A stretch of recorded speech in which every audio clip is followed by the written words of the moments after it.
For a split second, we almost forgot how much we've missed having Doom Patrol in our lives. And then we heard Brendan Fraser ask, "Do you want to go FK up some rats?" Thursday's premiere, available on DC Universe and HBO Max, begins by formally introducing us to Dorothy, a precocious conjurer whose imaginary friends have a knack for getting her into trouble.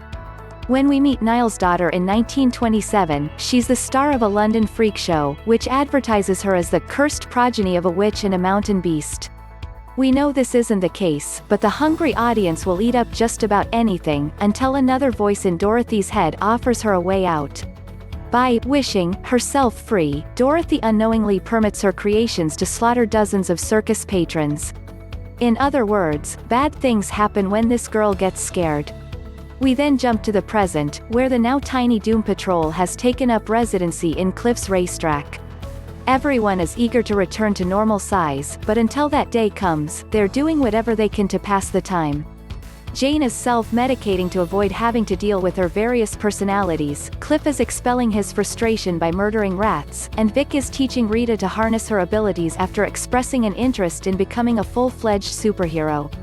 Meanwhile, Larry is doing his best to keep his tiny pals happy, but his attempts at developing a scientific solution repeatedly go up in smoke, not unlike the tiny pancakes he accidentally burns while making breakfast.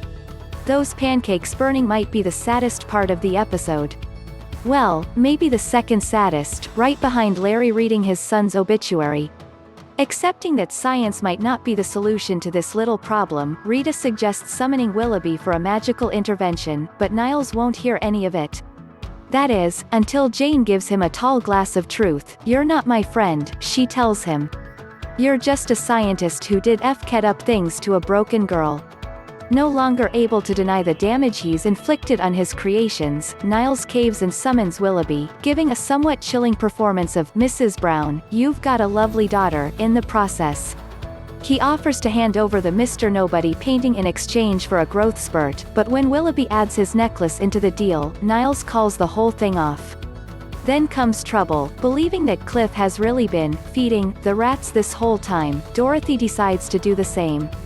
The good news is that she's safe when the gang eventually finds her. In fact, she's watching one of the rats give birth to a litter of tiny gross babies.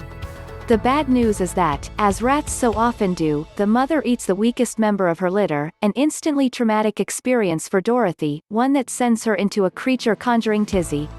The only way Niles is able to stop Dorothy's coterie of scary creations, which now includes a giant spider, is by threatening to lock her away again.